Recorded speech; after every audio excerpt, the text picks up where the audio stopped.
Hello friends and dear student, एक बार फिर से आपका बहुत बहुत स्वागत है।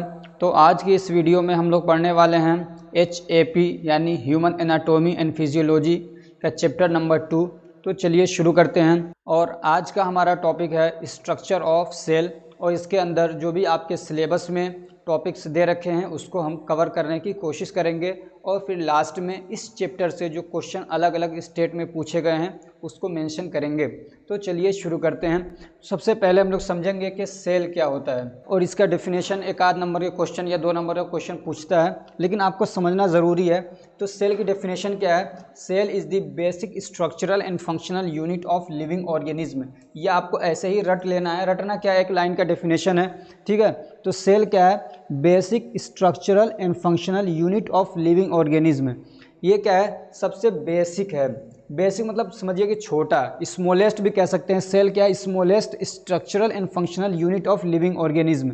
इसमें एक एक वर्ड को मैं एक्सप्लेन करूंगा आपको, इसमें कोई कंफ्यूजन नहीं छोड़ूंगा, ठीक। तो बेसिक आप समझ गए कि स्मॉलेस्ट या छोटा।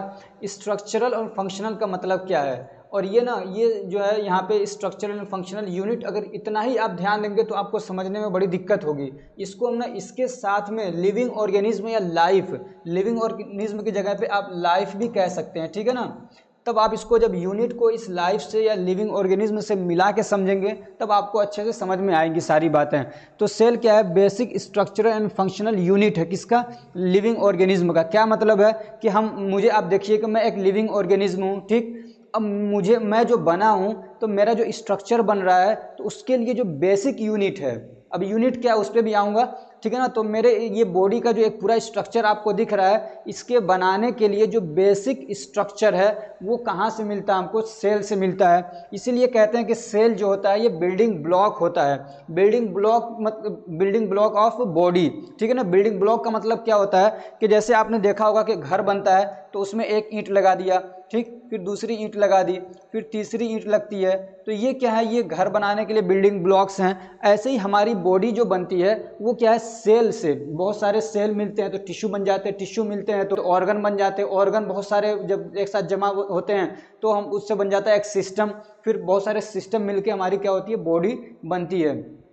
समझ रहे हैं ना। तो सेल क्या है? ये एक स्ट्रक्चरल क्या है? यूनिट है। सेल क्या है? एक स्ट्रक्चरल यूनिट है। किसका? लाइफ का। समझ में आ गया होगा कि एक स्ट्रक्चर प्रोवाइड करने के लिए, जैसे कि मान लीजिए मेरा ये हाथ है, इसका एक स्ट्रक्चर है, तो ये स्ट्रक्चर कौन प्रोवाइड कर रहा है? ये बहुत सारे जब सेल मिल के एक साथ मिलते हैं तब एक क्या स्ट्रक्चर बनता है। और ये क्या है? इसीलिए कहते हैं कि सेल क्या है? स्ट्रक्चरल यूनिट है। किसका? लिविंग ऑर्गेनिज्म का। अब ये फंक्शनल क्या है फिर?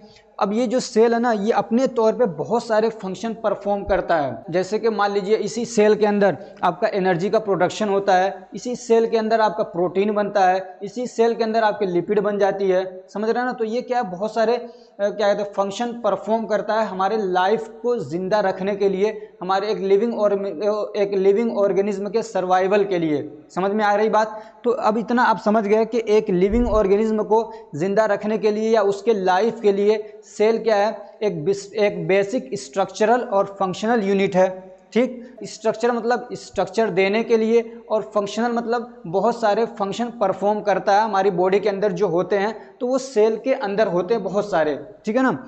अब ये यूनिट का मतलब क्या है? तो आप ये देख पा रहे होंगे कि इसमें कई सारी, एक सेल है, ठीक है ना। ये एक सेल है, इसके अंदर बहुत सारे क्या है? कंपोनेंट हैं। कोई एक चीज़ नहीं है, बहुत सारे कंपोनेंट हैं, इसलिए इसको यूनिट बोला जा रहा है। कोई एक चीज़ होती तो उसको हम लोग क्या बोल देते? सिंगल ऑर्गेनल बोल देते।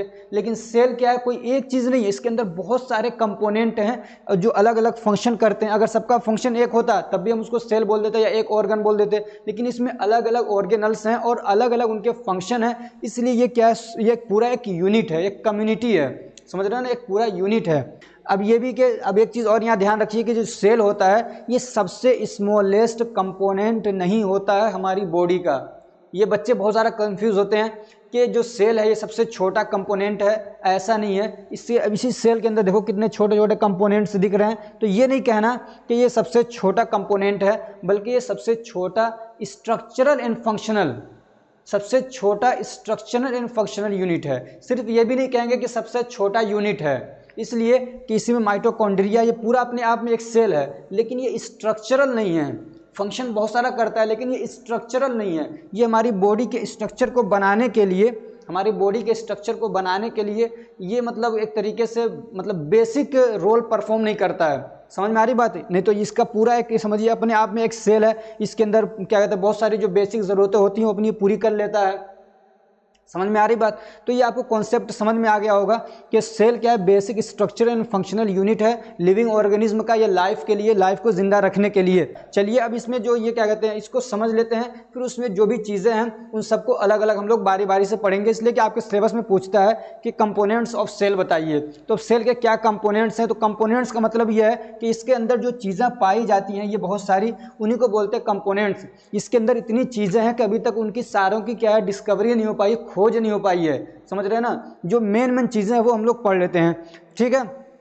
तो सबसे पहले क्या है, एक सेल, और फिर ये क्या है, उसके बाद आप पढ़ेंगे क्या, सेल मेम्ब्रेन, ठीक है ना। क्या है? Cell membrane. सेल मेम्ब्रेन क्या है कि ये बहुत सारी चीजें, मान लीजिए ये बहुत सारी चीजें अलग अलग, अब उनको कोई एक चीज के अंदर रख दिया जाए, एक बैग है, एक समझ रहे हैं, एक बैग के अंदर इस सब चीजों को रख दिया तो ये एक मेम्ब्रेन है, ठीक है ना। मेम्ब्रेन का मतलब होता है झिल्ली, ठीक। तो ये मेम्ब्रेन है जो इन सारे जो ऑर्गेनल्स होते हैं सेल के अंदर उन सबको क्या अपने अंदर बंद करके, इनक्लोज करके, इसको बोलते हैं इनक्लोज करना, ठीक है ना, अपने अंदर इनक्लोज करके बंद करके रखता है। तो ये जो इनको सबको घेर के रखता है और सेल को एक स्ट्रक्चर देता है वो होता है हमारा सेल मेम्ब्रेन, ठीक है ना। अब इसके बाद आता है आपका गोल्जी एपरेटस या गोल्जी बॉडी बोलते हैं इसको।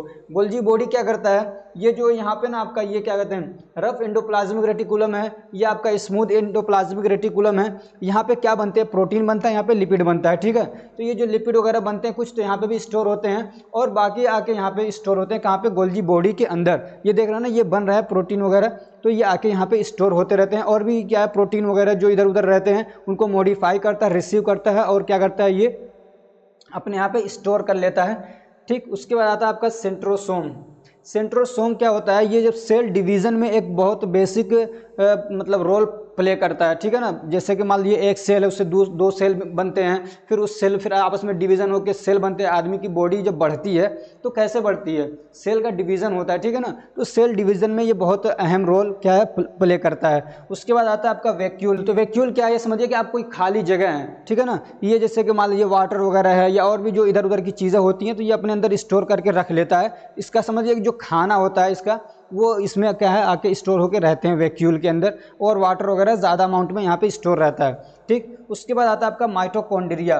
माइटोकॉन्ड्रिया है, यहाँ पे ना खास तौर से क्या होता है, एनर्जी का प्रोडक्शन होता है और क्या होता है, एटीपी बनता है, एडिनोसिन ट्राइफॉस्फेट यहाँ पे बनता है। एक पूरा प्रोसेस होता है जो आप सेकेंड ईयर में पढ़ेंगे बायोकेमिस्ट्री के अंदर कि कैसे यहाँ पे बनता है। लेकिन इतना याद रखिए कि यहाँ पे क्या होता है, एटीपी का फॉर्मेशन होता है, ग्लूकोज आया और ग्लूकोज क्या होता है, टूटता है, ग्लूकोज बाहर भी टूटता है। ग्लूकोज क्या होता है, आपका सेल है, ठीक है ना, यहाँ पे भी टूट रहा है ग्लूकोज, ठीक है ना। फिर उसके बाद एक प्रोसेस आता है, इसको बोलते हैं ग्लाइकोलाइसिस, यानी ग्लूकोज टूटता है उसको बोलते हैं ग्लाइकोलाइसिस। वो एक स्टेप आता है, वहाँ जाके मतलब कुछ एटीपी बन जाते हैं, कुछ एनर्जी मिल जाती है आपको। फिर उसके बाद एक और आगे स्टेप आता है जिसको बोलते हैं क्रेब्स साइकिल, जहाँ पे हमको ना मतलब बहुत ज़्यादा अमाउंट में एनर्जी मिलती है, एटीपी मिलती है। वो फंक्शन होता है इस माइटोकॉन्ड्रिया के अंदर, इसीलिए इसको बोलते हैं कि चीफ सोर्स ऑफ एनर्जी या पावर हाउस ऑफ सेल भी बोलते हैं इसको, ठीक है ना। यहाँ पे असल में एनर्जी जमा होती है, जमा होने का मतलब असल में ये है कि यहाँ पे बनती है बहुत अमाउंट, बहुत ज़्यादा अमाउंट में एनर्जी, तो यहाँ पे भी बनती है, ठीक है ना। ग्लाइकोलाइसिस होता है, ग्लूकोज टूटता है, लेकिन इसके अंदर ज़्यादा अमाउंट में टूटता है, ठीक है ना। उसको एकदम अच्छे से निचोड़ लेते हैं, समझ रहे हैं, अच्छे से क्या करते हैं, निचोड़ के जितना भी उसके अंदर एटीपी होता है सब निकाल लेते हैं। और एटीपी क्या है, समझिए एक तरीके से यही एनर्जी है जो हमारी बॉडी यूज़ करती है। मैं बोल रहा हूँ तो मैं सीधे ग्लूकोज नहीं यूज़ करता हूँ, सीधे ग्लूकोज नहीं यूज़ कर सकता कोई भी, बल्कि क्या करते हैं उसको हम लोग एटीपी बनता है, फिर उस एटीपी को एनर्जी के तौर पर यूज़ किया जाता है। समझ में आ रही बात? जैसे कि हम लोगों के पास क्या मान लीजिए पैसा होता है ना, पैसा कोई सामान खरीदने के लिए हम लोग पैसा यूज़ करते हैं, ऐसे ही एटीपी इनके लिए समझिए एक तरीके से पैसा है, एनर्जी है। उसके बाद आता है आपका न्यूक्लियस। तो न्यूक्लियस जानते हैं कि मतलब हर सेल के अंदर एक सेंटर होता है, ठीक है ना, सेंटर होता है, उसको बोलते हैं न्यूक्लियस। अब इस न्यूक्लियस का भी एक मेम्ब्रेन होता है, उसको बोलते हैं न्यूक्लियस मेम्ब्रेन, ठीक है ना। इसके अंदर प्लाज्मा भी होता है, उसको बोलते हैं न्यूक्लियो प्लाज्मा। प्लाज्मा क्या होता है, ये जो आपको दिख रहा है ना, जो द्रव है, जो लिक्विड चीज़ है। अब ये जो है ये किसके अंदर है, ये जो भी आपको ऑर्गेनल दिख रहे हैं ये किसके अंदर होते हैं, ये एक लिक्विड जैसी चीज़ होती है, उसको बोलते हैं प्लाज्मा, ठीक है ना, या सेल प्लाज्मा बोल लीजिए, ठीक। तो ये जो प्लाज्मा है, तो एक तो ये सेल का हो गया और एक ये न्यूक्लियस है, इस न्यूक्लियस के अंदर एक अलग प्लाज्मा है, ठीक है ना, तो उसको न्यूक्लियोप्लाज्म बोलते हैं, ठीक। और ये जो बीच में सबसे सेंटर जो है उसको बोलते हैं न्यूक्लियोलस, यहाँ पे न्यूक्लियोलस बोल देते हैं इसको, ठीक है ना। तो ये कुछ खास चीज़ें, इसके अंदर फिर डीएनए होता है, आरएनए होता है, कुछ प्रोटीन वगैरह भी होते हैं, ठीक। उसके बाद स्मूथ एंडोप्लाज्मिक रेटिकुलम क्या होता है, जैसे आप ये देख पा रहे होंगे, ये स्मूथ है और ये रफ है। फ़र्क क्या होता है दोनों में, ये भी क्या एक तरीके से समझ लीजिए झिल्ली की तरह से है, एक मेम्ब्रेन है, ठीक। यहाँ पे क्या होता है, जो ये यहाँ पे जो क्या कहते हैं राइबोसोम नहीं होते, जैसे कि इस वाले में जो क्या कहते हैं रफ एंडोप्लाज्मिक रेटिकुलम होता है उसमें होते हैं राइबोसोम, ठीक है ना। ये राइबोसोम बोलिए, राइबोसोम बोलिए, तो यहीं पे कहीं कहीं पे वो डॉट की तरह से होते हैं, तो उसकी वजह से क्या होता है ये रफ जैसा दिखने लगता है, तो उसको बोलते हैं रफ एंडोप्लाज्मिक रेटिकुलम, ठीक है ना। और एक आता है जिस पे नहीं होते हैं ये, तो उसको बोलते हैं स्मूथ यानी प्लेन है एकदम, ठीक। अब ये जो रफ वाला होता है यहाँ पे प्रोटीन का सिंथेसिस होता है, और जो स्मूथ वाला होता है यहाँ पे क्या कहते हैं लिपिड आप समझते हैं, फैट वगैरह लिपिड का प्रोडक्शन होता है यहाँ पे। ये तो आप पूरा ये समझ गए। एक चीज़ रह गया इसके अंदर, साइटोप्लाज्म समझ गए, ये जो इसके अंदर जो लिक्विड है, ठीक है ना, उसको बोलते हैं साइटोप्लाज्म, जिसके अंदर ये सारे क्या है घूमते रहते हैं, तैरते रहते हैं। लाइसोसोम क्या होता है, लाइसोसोम के बारे में भी एक आध नंबर क्वेश्चन पूछ लेता है। तो लाइसोसोम क्या, इसको सुइसाइडल बैग बोलते हैं। ये समझिए एक बैग है जिसके अंदर इंजाइम होते हैं, क्या होते हैं, इंजाइम होते हैं, इनका अलग अलग फंक्शन होता है। ये क्या करते हैं, जैसे किसी चीज़ को डिस्ट्रॉय करना, जैसे कि मान लीजिए कोई पैथोजन आ गया, बैक्टीरिया आ गया सेल के अंदर, अब उसको डिस्ट्रॉय करने के लिए कौन जाएगा, लाइसोसोम। और ये बहुत ज़्यादा मतलब अमाउंट में होते हैं, इसमें 3 दिख रहे हैं ना, बहुत ज़्यादा ये सैकड़ों में होते हैं, ठीक है ना। और ये जहाँ जाएंगे अगर अपने आप का जो एंजाइम है वो निकालते हैं, तो उस चीज़ को क्या करते हैं डिस्ट्रॉय कर देते हैं, उसको बैक्टीरिया है मान लीजिए, तो उसको क्या करेंगे फेगोसाइटोसिस करते हैं, अपने अंदर लेके उसको डाइजेस्ट कर देंगे, ख़त्म कर देंगे, ठीक है ना। और भी सेल के अंदर डाइजेशन वगैरह का जो काम होता है उसको ये परफॉर्म करते हैं, इसलिए इसको सुइसाइडल बैग भी बोला जाता है। क्या बोलते हैं, सुइसाइडल बैग बोलते हैं। मान लीजिए ये सेल क्या हो गया, ख़राब हो गया, डैमेज हो रहा है, ठीक है ना, अब ये काम का नहीं है, तो ये जो है ना बहुत सारे होते हैं, ये क्या करते हैं फट जाते हैं, पूरे सेल को फिर क्या करते हैं ख़त्म कर देते हैं, यानी डिस्पोजल करते हैं यहाँ से। तो मुझे लगता है कि जो भी ये मतलब सेल है आप ये पूरा समझ चुके हैं। अब इसका हम लोग थोड़ा फंक्शन देख लेते हैं। एक चीज़ और, इसमें टाइप, ये जो सेल है ना कई बार पूछ लेता है कि टाइप ऑफ सेल बताइए, तो जो सेल होता है ये 2 तरीके का होता है, एक होता है प्रोकैरियोटिक सेल और दूसरा होता है यूकैरियोटिक सेल। बहुत ज़्यादा डिफरेंस नहीं है, सिर्फ डिफरेंस ये होता है कि जो प्रोकैरियोटिक होता है ये सेल अभी पूरी तरीके से बना हुआ नहीं है, और उसमें क्या चीज़ नहीं बनी है सही से, जो उसका कहते हैं न्यूक्लियस है ना, वो पूरी तरीके से डेवलप नहीं होता है। एक चीज़ यहाँ पे देखिए, ये जो आपको दिख रहा है ना, तो इसका जो न्यूक्लियस है ये पूरा एक मेम्ब्रेन है, ठीक है ना, न्यूक्लियस का, और इसमें पूरा अच्छे से ये डेवलप हो गया है। लेकिन कुछ सेल ऐसे होते हैं, खासतौर से बैक्टीरिया वगैरह में होते हैं, कि इसका जो ये अब इसके अंदर जो मटेरियल है वो इसी के अंदर रहेगा, इधर उधर नहीं भागता है। लेकिन जो क्या कहते हैं प्रोकैरियोटिक सेल होते हैं, उनका ये न्यूक्लियर मेम्ब्रेन अच्छे से क्या है बना हुआ नहीं होता है, तो इसलिए इसके अंदर जो मटेरियल वगैरह है वो इधर को इधर भाग रहा है, कोई इधर फैल जा रहा है, कोई इधर फैल जा रहा है, ठीक है ना। तो इसलिए बोलते हैं कि न्यूक्लियस उसका अच्छे से डेवलप नहीं हुआ है, उसको बोलते हैं प्रोकैरियोटिक, ठीक है ना। और जिसका बना रहेगा उसको बोलते हैं जैसे कि ये आप देख रहे हैं, इसका क्या कहते हैं जो न्यूक्लियस है पूरी अच्छी तरीके से एकदम बना हुआ है, और इसमें से क्या कहते हैं सारी चीज़ें इसी के अंदर रहती हैं, उसको बोलते हैं हम लोग यूकैरियोटिक सेल, ठीक। प्रो का मतलब होता है बिफोर, क्या होता है, प्रो का मतलब होता है बिफोर, ठीक है ना, प्रो का मतलब होता है बिफोर, और कैरियोन का मतलब होता है न्यूक्लियस। तो क्या हो गया प्रोकैरियोटिक का मतलब कि ऐसा सेल जिसका क्या कहते हैं अभी न्यूक्लियस बना नहीं है, बिफोर यानी बनने से पहले ही, ठीक है ना, बिफोर मतलब पहले होता है, तो यानी न्यूक्लियस से पहले ही जो सेल होता है, सेल की जो कंडीशन होती है उसको बोलते हैं प्रोकैरियोटिक। ये सेल में मतलब न्यूक्लियस अच्छे से बना हुआ नहीं है, ये बैक्टीरिया वगैरह में होता है, और इसका साइज भी क्या होता है छोटा होता है यूकैरियोटिक सेल के मुकाबले में, ठीक है ना। यूकैरियोटिक जो सेल होता है उसके मुकाबले में इसका जो क्या कहते हैं साइज होता है वो छोटा होता है। और एक चीज़ और है कि ये जो कहते हैं प्रोकैरियोटिक सेल होते हैं उनमें सेल वॉल पाया जाता है, ठीक है ना।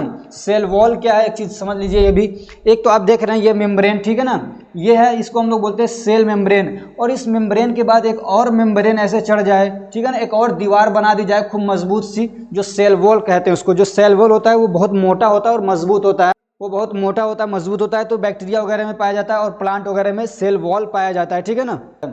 और भी बहुत सारे छोटे छोटे फर्क हैं, तो उसमें आपको ध्यान नहीं देना, आपको ये ध्यान देना है कि दे डोंट हैव, ठीक है ना, they don't have a well developed nucleus, कि उनके पास एक अच्छा सा डेवलप हुआ अच्छा सा बना हुआ न्यूक्लियस नहीं होता है, और इसमें एक अच्छा सा बना हुआ न्यूक्लियस होता है, ठीक है ना। और ये दोनों कहाँ पाए जाते हैं, सेल के अंदर पाए जाते हैं। अब एक टॉपिक है कंपोनेंट्स ऑफ सेल, कि सेल के अंदर, यानी आपने देख लिया सेल, उसके अंदर कंपोनेंट्स होते हैं, तो कौन कौन से होते हैं अब मैंने आपको बता दिया। अब यहाँ पे मैंने दिया है, इसको आप याद कर लीजिएगा, इसलिए इसको अलग अलग कर दिया ताकि आप अच्छे से याद कर लेंगे, ठीक है ना। तो सेल मेम्ब्रेन हो गया, सबसे पहले क्या हो गया हमारा सेल, ठीक है ना, ये सेल हो गया, ठीक। अब ये सेल है तो ये सेल मेम्ब्रेन है, उसका सबसे बाहरी झिल्ली, तो ये सेल मेम्ब्रेन हो गया। अब इसके अंदर जो चीज़ें पाई जाती है उसमें क्या होगा, आपका साइटोप्लाज्म होगा और न्यूक्लियस होता है, ठीक है ना। ये आपका साइटोप्लाज्म हो गया और ये बीच में एक न्यूक्लियस हो जाता है, ठीक। तो ये आपका साइटोप्लाज्म हो गया और ये फिर न्यूक्लियस हो गया। तो इसको हमने दो भाग में बांट दिया है, ठीक। अब ये जो साइटोप्लाज्म है इसके अंदर कुछ खास चीज़ें, बहुत सारी तो आपने देखा है, कुछ खास चीज़ें जैसे कि राइबोसोम हो गया, और क्या एंडोप्लाज्मिक रेटिकुलम हो गया, और क्या हो गया गोल्जी कॉम्प्लेक्स हो गया, ठीक है ना। और इसमें एक चीज़ और छूट गया, माइटोकॉन्ड्रिया बढ़ा लीजिए, ठीक है ना, ठीक है, माइटोकॉन्ड्रिया हो गया। और आपका एक और लाइसोसोम, ये इसमें मैंने बनाया था लेकिन ये इसमें ये दिक्कत कर दिया कुछ, ये यहाँ पे शो नहीं हो रहा है, ठीक है ना। तो लाइसोसोम हो गया आपका, ठीक है ना, लाइसो एस और आएगा, ठीक, लाइसोसोम, ठीक। तो ये लाइसोसोम हो गया, ये 5 याद कर लीजिए मेन, ठीक है ना, ठीक है। तो अब इसको कैसे याद करेंगे, तो आप ऐसे आसानी से याद कर लीजिए कि ये आर है, ठीक है ना। तो आप इसको ऐसे याद कर लीजिए, एक चीज़ आती है रेगमार, जैसे कहीं पे जंग वगैरह लग गया उसको छुड़ाने के लिए, तो आर से आपका हो जाएगा राइबोसोम, ई से हो जाएगा आपका एंडोप्लाज्मिक रेटिकुलम, ठीक है ना, और जी से हो जाएगा आपका गोल्जी कॉम्प्लेक्स, और एम से हो जाएगा आपका माइटोकॉन्ड्रिया, और एल से हो जाएगा आपका लाइसोसोम। तो इसको आप ऐसे याद कर लीजिए कि रेग मार लाओ, ठीक है ना, क्या कहेंगे, ऐसे आपको आसानी से याद हो सकता है, बहुत बचपन से पढ़ते हुए आ रहे हैं, रेग मार, ठीक है ना। ये इतना हो गया, उसके बाद आप कर लीजिए रेग मार, इसको पूरा कर लीजिए, रेग मार और लाओ, ठीक है ना। तो एल से हो जाएगा आपका लाइसोसोम। तो ये इतना याद कर लीजिए। इसमें एक चीज़ और अगर आप इसमें, हाँ राइट, ठीक है ना, ये इतना आप याद कर लीजिए। और इसमें क्या करेंगे, डी से हो गया आपका DNA, D N N N, इसमें सब एन एन है फिर, ठीक है ना। डी से आपका डीएनए हो गया, उसके बाद न्यूक्लियोली हो गया, न्यूक्लियर मेम्ब्रेन हो गया, इसमें आप और बढ़ा लीजिए न्यूक्लियोप्लाज्म,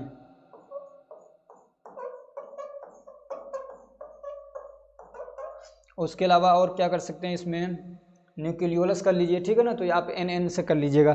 तो ये इसके क्या है, कुछ कंपोनेंट्स हो गए। एक ऐसे क्वेश्चन पूछ देता है कि फंक्शन ऑफ सेल लिखिए, तो सबसे हम लोग पूरा जो सेल है उसका क्या फंक्शन होता है उसको पढ़ लेते हैं, फिर उसके बाद अलग अलग जो कंपोनेंट्स हैं उनके क्या फंक्शन होते हैं वो हम लोग पढ़ लेते हैं, ठीक है। तो फंक्शन ऑफ सेल बहुत सारे ये फंक्शन परफॉर्म करता है, कुछ हम लोग यहाँ पढ़ रहे हैं। तो एक तो क्या, ये मेटाबॉलिज्म करता है। मेटाबॉलिज्म का मतलब क्या होता है कि कुछ चीज़ों को तोड़ना और कुछ चीज़ों को बनाना। जैसे कि हमने खाना खाया तो उसमें हमने कार्बोहाइड्रेट लिया, उसको तोड़ा जाता है, ठीक है ना, वो तोड़ के फिर ग्लूकोज बन जाता है, ठीक है ना, वो ब्लड स्ट्रीम में गया, अभी वो मतलब उससे सीधे हमको एनर्जी नहीं मिलती है, अब उस ग्लूकोज को भी तोड़ा जाता है, ग्लाइकोलाइसिस होता है, ठीक है ना। तो ये कहाँ पे हो रहा है, ये सेल के अंदर होता है, उससे एटीपी बनाया जाता है, ठीक। तो एनर्जी प्रोडक्शन के लिए मेटाबॉलिज्म हो रहा है, तो उसको हम लोग बोलते हैं कैटाबॉलिक। अगर कोई चीज़ तोड़ी जा रही है उसको बोलते हैं कैटाबॉलिक, और अगर उस चीज़ को कोई चीज़ नई बनाई जा रही है, इसके अंदर दोनों चीज़ें आती है। मेटाबॉलिज्म के अंदर कैटाबॉलिज्म और एनाबॉलिज्म दोनों आता है, ठीक है ना। तो कैटाबॉलिज्म मतलब किसी चीज़ को तोड़ा जा रहा है, काटा जा रहा है, ऐसे याद कर लीजिए, क से काटना, क से क्या, कैटाबॉलिज्म। तो कैटाबॉलिज्म का मतलब किसी चीज़ को क्या है, तोड़ा जा रहा है, जैसे कि ग्लूकोज को तोड़ा जा रहा है, ठीक। और इसके अंदर क्या होता है, एनाबॉलिज्म भी होता है, यानी किसी चीज़ को बनाया जा रहा है, जैसे सेल के अंदर क्या प्रोटीन के सिंथेसिस हो रहा है या लिपिड बन रहा है, ठीक है। तो एक क्या हो गया, इसका एक फंक्शन क्या हो गया, मेटाबॉलिज्म। दूसरा क्या है, ग्रोथ एंड डेवलपमेंट। ये ग्रोथ और डेवलपमेंट में काम करते हैं सेल।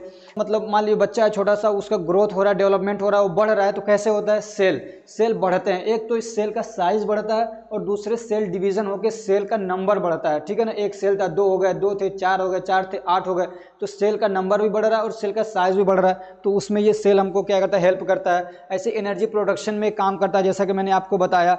और क्या, प्रोटीन सिंथेसिस करता है, प्रोटीन बनाता है ये सेल। और क्या करता है, ये transportation of energy in other substance to other cell, ठीक है ना।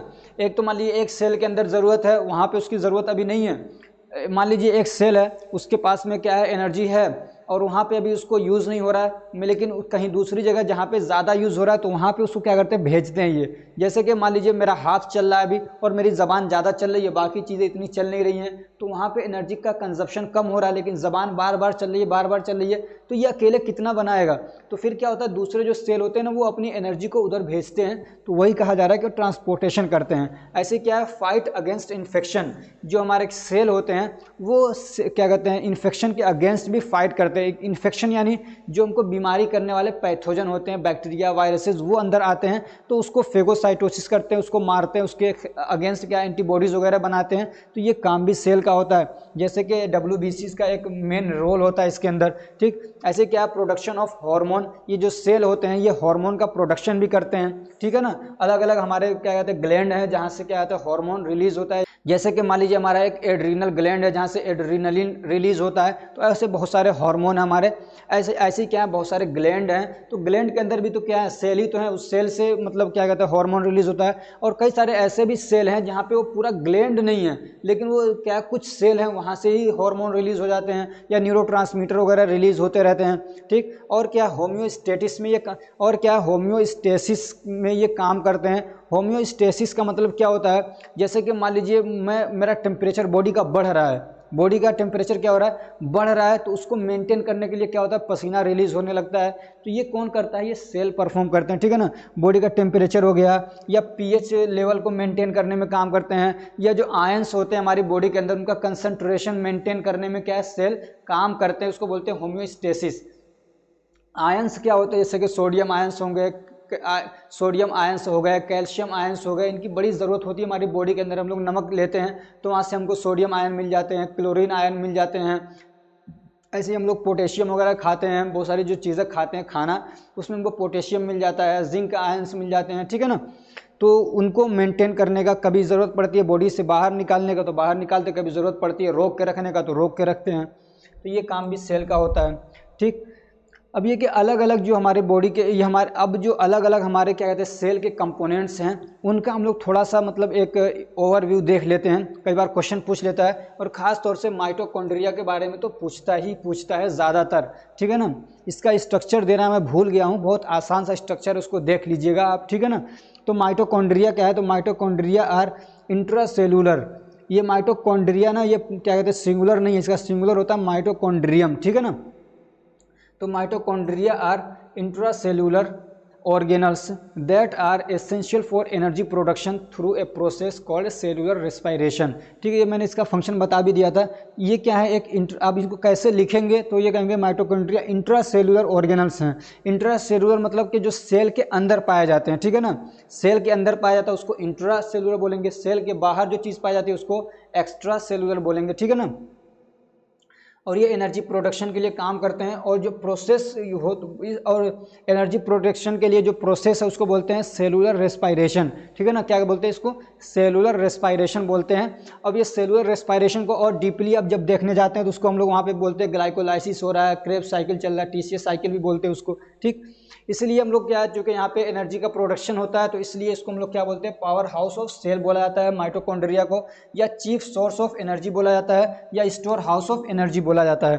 ठीक है, दूसरा क्या होता है, सेल मेम्ब्रेन। सेल मेम्ब्रेन जो मतलब उस प्लाज्मा को क्या करता है, घेर के रखता है। ठीक है ना, जो सेल के अंदर जो भी लिक्विड है इसलिए उसको प्लाज्मा मेम्ब्रेन भी बोलते हैं। अब ये सेल मेम्ब्रेन क्या है, तो जो मतलब सेल को चारों तरफ से घेर के रखता है। ठीक है ना, सेल मेम्ब्रेन मैंने आपको समझा दिया था, दिखा दिया था इससे। ठीक है ना, साइटोप्लाज्म मतलब जो सेल के अंदर जो मटेरियल है उसको बोलते हैं साइटोप्लाज्म। ठीक है ना, जो लिक्विड है, और उसको क्या करता है, प्रोटेक्ट भी करता है, यानी इधर उधर बहने नहीं देता है।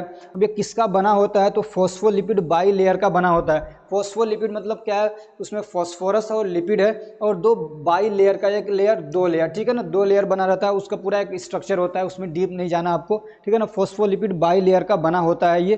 ठीक, और इसमें क्या प्रोटीन भी यूज़ हो जाता है, कार्बोहाइड्रेट भी यूज़ होता है, मिनरल्स वगैरह भी होते हैं इसके अंदर। ठीक है, लेकिन ये दो मेन चीज़ें हैं, उसको बोलते हैं फॉस्फोलिपिड बाई लेयर का ये बना होता है, ये याद रखिएगा ज़रूर। फॉस्फोलिपिड बाई लेयर का हमारा जो सेल मेम्ब्रेन है वो बना रहता है। इसका फंक्शन क्या होता है, एक तो ये कि जो भी इसके अंदर मटेरियल है उसको क्या है, अपने अंदर बंद करके रखता है, कवर करके रखता है।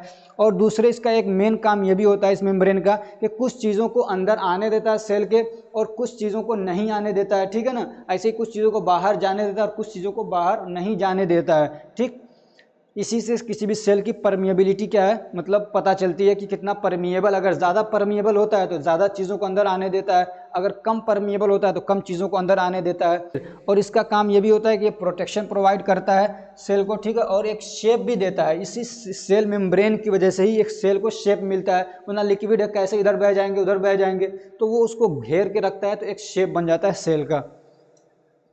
ठीक, अब आगे न्यूक्लियस। तो न्यूक्लियस क्या है, तो ये एक राउंड जैसा ना, राउंड शेप में, उसको बोलते हैं स्फेरिकल शेप का इंट्रासेलुलर ऑर्गेनल है, ये भी सेल के अंदर पाया जाने वाला है, ठीक है ना। विच हैज़ न्यूक्लियर मेम्ब्रेन, जिसका खुद का एक मेम्ब्रेन होता है, ठीक है ना, एक इसका न्यूक्लियर मेम्ब्रेन होता है, न्यूक्लियोप्लाज्म होता है उसके अंदर, और क्या होता है उसके अंदर डीएनए होता है, ठीक है ना, आरएनए भी होता है, और डीएनए के अंदर जेनेटिक मटेरियल्स होते हैं, यानी जो एक सेल से दूसरे में जाते हैं और एक क्या कहते हैं पेरेंट से दूसरे अपने बच्चों में जो क्या कहते हैं कुछ मतलब चीज़ें ट्रांसफर होती है ना, जैसे कि बच्चा अपने बाप की तरह दिख रहा है या अपनी माँ की तरह दिख रहा है, ठीक है। तो ये जो कैरेक्टर से एक से दूसरे में ट्रांसफ़र होते हैं तो वो होता है डीएनए की वजह से, जो उसमें जेनेटिक मटेरियल होते हैं उसकी वजह से, ठीक है ना। और इसका फंक्शन क्या है, तो ये जो सेल की एक्टिविटीज़ है, जो सेल काम कर रहा है उसको कंट्रोल करता है, ये सेंटर होता है सेल का, और ये समझिए वहीं से ये सरकार है, ये पूरे चलाता है सेल को, कैसे आपको क्या काम करना है। इसके अंदर डीएनए और आरएनए होते हैं, जो आरएनए होता है वो प्रोटीन सिंथेसिस में काम करता है। अब ये पूरा एक प्रोसेस होता है, ठीक है ना, एमआरएनए होता है, आरएनए होता है, वो इसमें डिटेल में नहीं जाना आपको, ठीक है। उसके बाद आता है गोल्जी कॉम्प्लेक्स। गोल्जी कॉम्प्लेक्स क्या होता है, तो ये भी सेल के अंदर पाया जाने वाला एक ऑर्गेनल होता है। ऑर्गेनल मतलब एक कंपोनेंट होता है जिसके पास क्या होता है, सैक्स होते हैं। सैक मतलब होता है बैग, ठीक है ना, या आप ये भी कहते हैं कि सैक लाइक स्ट्रक्चर होता है उसके पास, ठीक।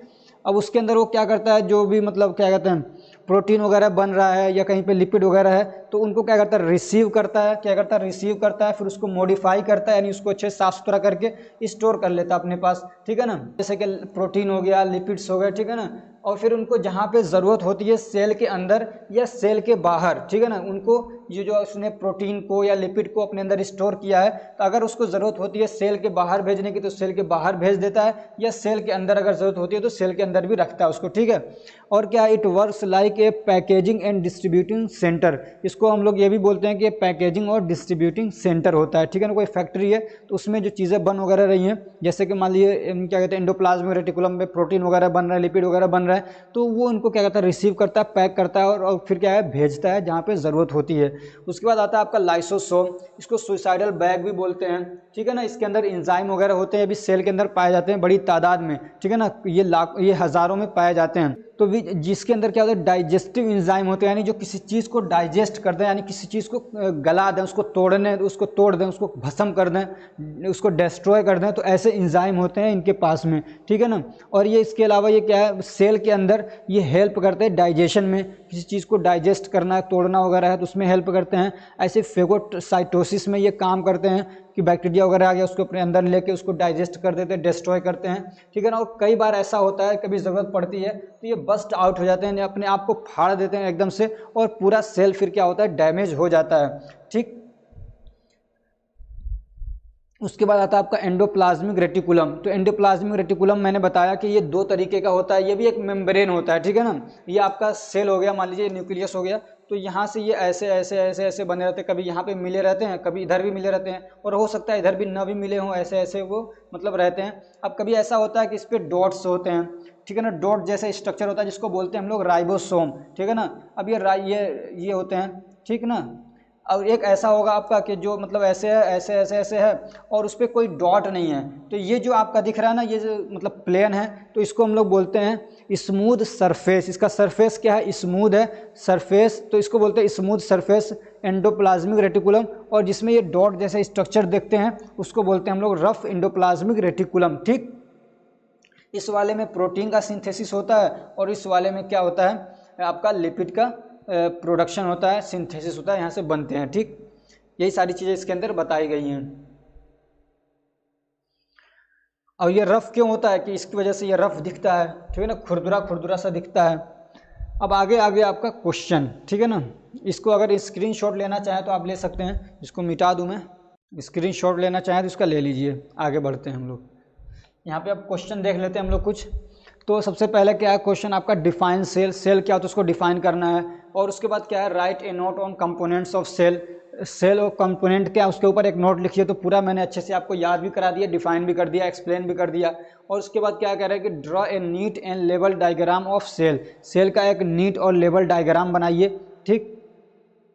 तो बहुत आसान सा है, ठीक है ना, बहुत आसान सा। मैं एक छोटा सा जल्दी से बना रहा हूँ, एक ऐसे आप बना दीजिए, या इसको आप चौकोर भी बना सकते हैं, ठीक। उसके बाद आप यहाँ पे एक इसको न्यूक्लियस बना दीजिए, ठीक, ये हो गया। उसके बाद आपको इसमें एक बनाना है गोल्जी बॉडी, तो उसको आप ऐसे ऐसे ऐसे बना दीजिए, ठीक है ना। ये आपका गोल्जी बॉडी हो गया, ठीक, ऐसे गोल गोल से बना दीजिए, एक दो ऐसे रख दीजिए इधर बैग जैसे। और उसके अलावा आपको बना देना माइटोकॉन्ड्रिया, ठीक है ना, ये आपने बना दिया। फिर उसमें ऐसे ऐसे बना दीजिए, ठीक है ना, ये आपका माइटोकॉन्ड्रिया हो गया। फिर एक गोला बना दीजिए, लाइसोसोम हो जाएगा आपका, ठीक है ना। फिर यहाँ पे आप ऐसे ऐसे बना दीजिए, इसको बोलेंगे हम लोग एंडोप्लाज्मिक रेटिकुलम, दो बना दीजिए ऐसे, ठीक है ना। एक पे आप डॉट लगा दीजिए ऐसे, ठीक है ना, और एक को खाली रख दीजिए, तो ये आपका हो गया। और क्या बचा इसमें आपका, गोल्जी गोल्जी हो गया। और उसके अलावा आप अगर बनाना चाहें तो सेंट्रियोसोल बना सकते हैं, उसमें भी ऐसे ऐसे आप इस बना दीजिए, ठीक है ना, ऐसे ऐसे कर देंगे, सेंट्रियोसोल हो गया।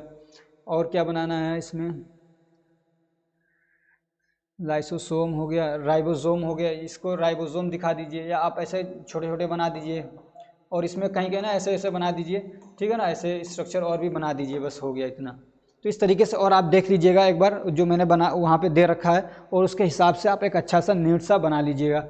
उसके बाद है mention the function of cell, cell के फंक्शन क्या है वो मैंने बता दिया आपको। Mention the function of mitochondria and lysosome, ठीक है ना, लाइसोसोम के फंक्शन क्या होते हैं और माइटोकॉन्ड्रिया का फंक्शन क्या वो बताना है। ऐसे क्या है, टाइप ऑफ सेल बताइए, दो तरीके का सेल होता है वो मैंने बता दिया।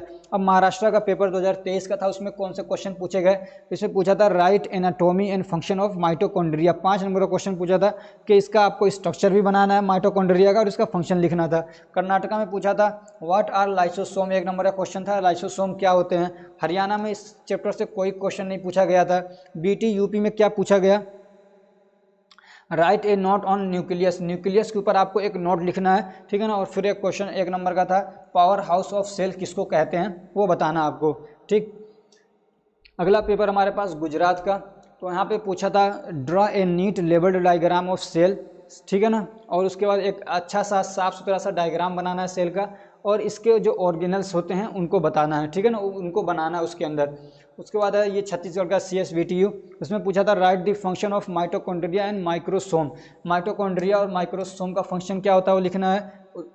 उसमें आपको डिस्क्राइब करना है सेल क्या होता है, and structure and function of function with suitable diagram, एक डायग्राम बनाना है, ठीक है ना, उसका सेल का स्ट्रक्चर बनाना है, फिर उसके फंक्शन क्या क्या है वो लिखने हैं। तो ये जो चैप्टर था यहीं पे ये कंप्लीट हो रहा है। अगर ये हमारी कोशिश आपको अच्छी लग रही है, मेरा पढ़ाया वो आपको समझ में आ रहा है, तो वीडियो को लाइक करिए, चैनल को सब्सक्राइब करिए और अपने फ्रेंड्स को भी शेयर करिए ताकि वो भी इससे फ़ायदा उठा सकें। Thank you so much for watching.